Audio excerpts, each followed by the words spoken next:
क्या कभी आपने किसी को इतना प्यार किया है कि उसके लिए अपनी कसम तक तोड़ दी हो? कभी किसी ऐसे वादे से बंधे रहे हैं जो सही लग रहा था लेकिन हालात ने आपको मजबूर कर दिया?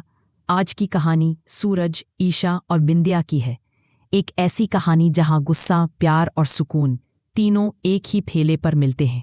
सुबह की ठंडी हवा में मसालों की खुशबू घुली हुई थी। सूरज पाव भाजी सेंटर का शटर उठता ही मोहल्ला जग जाता था। लोग कहते, सूरज की भाजी में कोई जादू है। लेकिन सूरज जानता था ये जादू सिर्फ मसालों का नहीं, उस मेहनत का है जो उसने हर सुबह 4 बजे से शुरू की थी। ईशा रोज आती थी, मुस्कुराती, सब्जियां काटती, ग्राहकों से हंसकर बातें करती।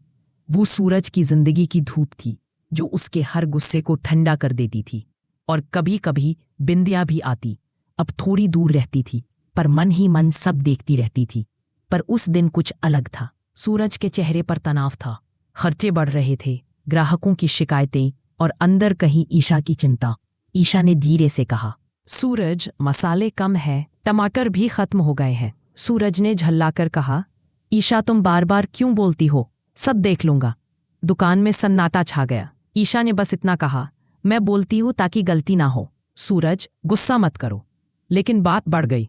कटोरी जमीन पर गिरी, आवाज गूंजी, टन। ईशा की आंखें नम हो गईं। वो बस बोली, मैं चाहती थी हम बात करके फैसले लें, झगड़ कर नहीं। शाम को दुकान बंद करते हुए सूरज को वही पल याद आया। वो पल जब ईशा ने अपनी पायल उतार कर दी थी और कहा था, जब भी गुस्सा आए इसे देख लेना, सूरज गुस्सा ठंडा हो जाएगा। वो याद जैसे दिल में शरबत घोल गई। सूरज को अपनी गलती का एहसास हुआ। उस रात वो देर तक जागा रहा, सोचता रहा कि अब सब ठीक कैसे होगा। अगली सुबह मोहल्ले ने देखा, दुकान पर नया बोर्ड लगा है, ईशा पाव भाजी सेंटर। लोग दंग रह गए। कोई मुस्कुराया, कोई हैरान रह गया।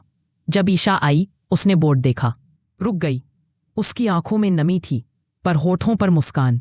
धीरे से पूछा, तुमने ऐसा क्यों किया?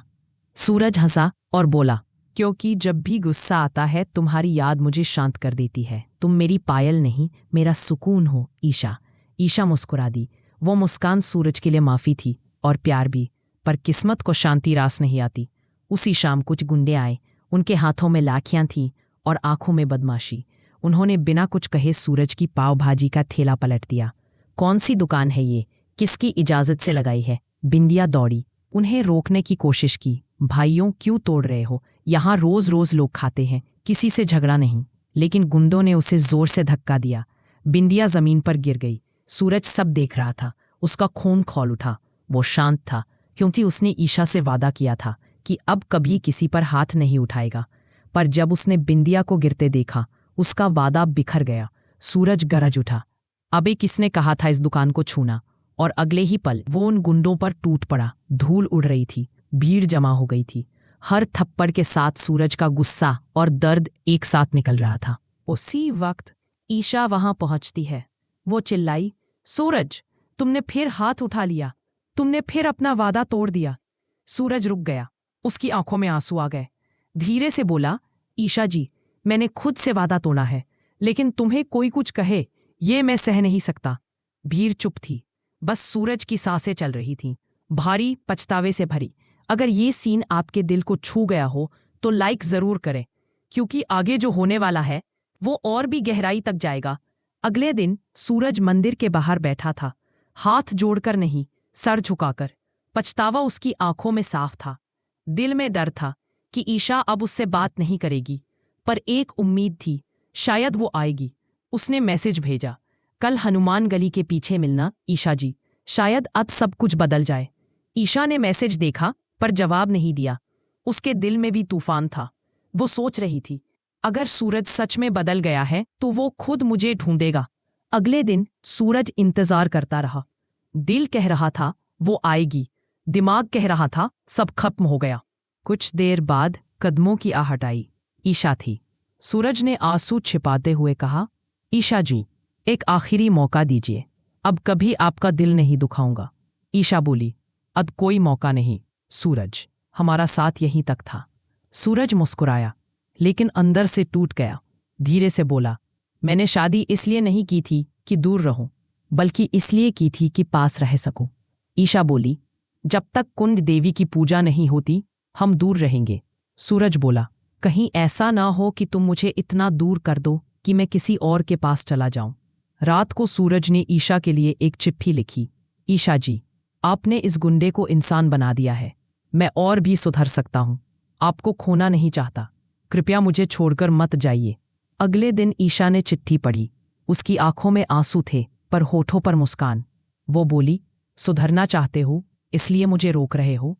सूरज ने बिना सोचे कहा, जब हमारी शादी हुई थी ये रिश्ता मेरे लिए मुश्किल था, लेकिन अब मैं अपनी जिंदगी का हर पल तुम्हारे साथ जीना चाहता हूं। मेरी आखिरी सांस पर सिर्फ तुम्हारा हक हो। ईशा रो पड़ी। धीरे से कहा, तुम नहीं जानते मैं कब से ये सब सुनने के लिए तड़प रही थी। आई लव यू मेरे पति ब्रह्मचारी। कुछ हफ्तों बाद ईशा पाव भाजी सेंटर अब पूरे मोहल्ले की शान बन चुका था।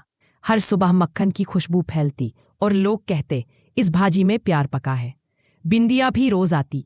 अब वो मुस्कुराती थी क्योंकि उसने समझ लिया था, प्यार बांटने से बढ़ता है, छीनने से नहीं। सूरज, ईशा और बिंदिया तीनों अब एक परिवार की तरह काम करते थे और दुकान अब सिर्फ ठेला नहीं रही, वो बन गई एक कहानी, प्यार, समझदारी और सुकून की। कभी कभी किसी का नाम हमारे अंदर का तूफान शांत कर देता है और कभी किसी का प्यार हमारे अंदर का इंसान जगा देता है। अगर आप भी ईशा की सच्चाई और उसके प्यार से जुड़ाव महसूस करते हैं तो कमेंट में लिखो, Isha deserves all the happiness. जिसने भी ईशा की आंखों में वो दर्द देखा है वो कमेंट करे, स्टे स्ट्रांग ईशा। अगर आप भी मानते हैं कि ईशा जैसी लड़की आज के ज़माने में बहुत कम मिलती है तो लिखो, टीम ईशा फॉरएवर।